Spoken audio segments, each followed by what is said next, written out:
Hello friends, कैसे सब लोग। सो फ्रेंड्स, हम आज के वीडियो में बात करेंगे बिहार एनएमएमएस परीक्षा 2025 में होने वाले एग्जामों के लिए सेट के बहुत ही महत्वपूर्ण प्रश्न के बारे में।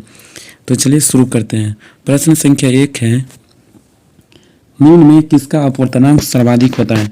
तो किसका अपवर्तनांक सबसे ज़्यादा होता है, रिफ्रैक्टिव इंडेक्स, तो सबसे ज़्यादा होता है बैगनी कलर का। अगला प्रश्न है आपका कि निम्न में किस विद्युत चुम्बकीय तरंग की तरंग दैर्ध्य ज़्यादा होती है। तो ये होता है एक्स रे का, सबसे ज़्यादा होती है। अगला प्रश्न है कि प्रकाश की चाल सबसे पहले ज्ञात की थी। तो सबसे पहले ज्ञात की थी रोमर ने।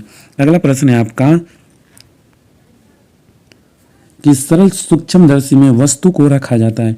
तो सरल सूक्ष्मदर्शी में वस्तु को रखा जाता है लेंस और प्रकाश के बीच। ऑप्शन नंबर ए इसका सही जवाब होगा। अगला प्रश्न है आपका कि जब प्रकाश वायु से कांच में जाता है तो क्या होता है, तो तरंगदैर्ध्य जो है वो डिक्रीज होता है, यानी कि घट जाता है। अगला प्रश्न है आपका कि पूर्ण आंतरिक परावर्तन होता है जब प्रकाश जाता है। पूर्ण आंतरिक परावर्तन यानी कि ऑप्टिकल फाइबर, ऑप्टिकल रिएक्शन होता है, ऑप्टिकल रिफ्लेक्शन। पूर्ण आंतरिक परावर्तन होता है जब प्रकाश जाता है। तो प्रकाश कहाँ जाता है, हीरे से कांच में। अगला प्रश्न है आपका कि प्रकाश तंतु किस सिद्धांत पर कार्य करता है। तो प्रकाश तंतु जो है वो काम करता है आपका पूर्ण आंतरिक परावर्तन यानी कि टोटल इंटरनल रिफ्लेक्शन। अगला प्रश्न है आपका कि प्रकाश ऊर्जा का विद्युत ऊर्जा में बदलता है। प्रकाश ऊर्जा का विद्युत ऊर्जा में बदलता है, इसका सही जवाब होगा सौर सेल। ये पूर्ण आंतरिक परावर्तन इसमें जो बोले हैं इसमें भी होगा टोटल इंटरनल रिफ्लेक्शन। अगला प्रश्न है आपका कि यांत्रिक ऊर्जा को विद्युत ऊर्जा में बदलता है। इसमें से कौन है जो यांत्रिक ऊर्जा को विद्युत ऊर्जा में बदलता है। तो ये आपका डायनेमो जो है वो यांत्रिक ऊर्जा को विद्युत ऊर्जा में कन्वर्ट करता है। अगला है सूर्य के केंद्र का ताप कितना होता है। तो इसका ताप होता है 1.5 × 10⁻⁷ के। अगला है सूर्य के केंद्र पर यानी कि सूर्य के सेंटर का दाब कितना होता है। तो इसका सही जवाब होगा 2 × 10⁻16 न्यूटन पर मीटर स्क्वायर। अगला प्रश्न है आपका कि परमाणु रिएक्टर किस पर आधारित है। तो परमाणु रिएक्टर है आपका नाभिकीय विखंडन पर।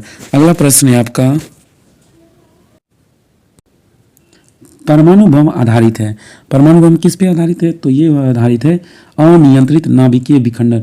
अगला प्रश्न है हाइड्रोजन बम आधारित। तो भाई हाइड्रोजन बम किस पे आधारित होता है, तो ये आधारित है नाभिकीय संलयन। अगला है सिलिकॉन और तथा जर्मेनियम अर्धचालक होते हैं। तो इसका सही जवाब होगा चतुर्थ संयोजी। ऑप्शन नंबर डी इसका सही जवाब होगा।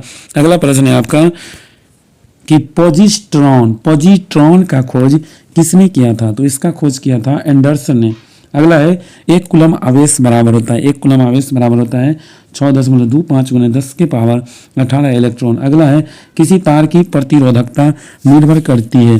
तो किसी तार की प्रतिरोधकता जो है वो निर्भर करती है सब्सटेंस पर, पदार्थ पर निर्भर करती है। अगला प्रश्न है आपका कि 1 वाट घंटा बराबर होता है 3.6 × 10⁻³ जूल। अगला है 20 नंबर मैक संख्या का उपयोग किसकी चाल निर्धारण के लिए किया जाता है। विमान की चाल निर्धारण करने के लिए मैक नंबर का प्रयोग किया जाता है। अगला एक कार बैटरी में प्रयुक्त विद्युत अपघटय होता है। एक कार बैटरी में प्रयुक्त इलेक्ट्रोलाइट होता है। तो क्या प्रयुक्त होता है, वो होता है आपका सल्फ्यूरिक अम्ल H2SO4 प्रयुक्त होता है। अगला प्रश्न है आपका कि स्पष्ट दर्शन की न्यूनतम दूरी कितनी होती है। तो इसका न्यूनतम दूरी होता है 25 सेंटीमीटर, याद रखिए। अगला है प्रकाश के तरंग सिद्धांत को किसने प्रतिपादित किया था। तो हाइगेंस ने प्रकाश के तरंग सिद्धांत को प्रतिपादित किया था। अगला प्रश्न है आपका इंद्रधनुष में किस रंग का विक्षेपण अधिक होता है।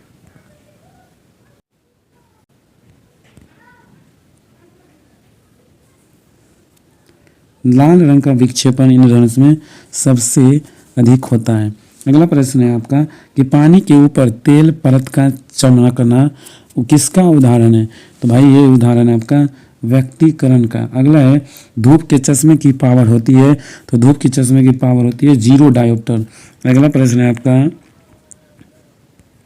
वायुमंडल में प्रकाश के विसरण का क्या कारण है? तो इसका कारण है पार्टिकल्स यानी कि धूलकण। अगला है पास्कल किसका इकाई है? भाई पास्कल जो है वो दाब का इकाई है। और दाब का एक और यूनिट का नाम है न्यूटन पर मीटर स्क्वायर। क्यों? क्योंकि दाब का परिभाषा होता है फोर्स पर यूनिट एरिया, यानी कि प्रति एकांक क्षेत्रफल पर लगने वाला बल, वो आपका प्रेशर या दाब कहलाता है। अगला प्रश्न है आपका कि प्रकाश की गति किसके बीच से जाते हुए न्यूनतम होगी? तो किसके बीच से जाएगी तो न्यूनतम होगा?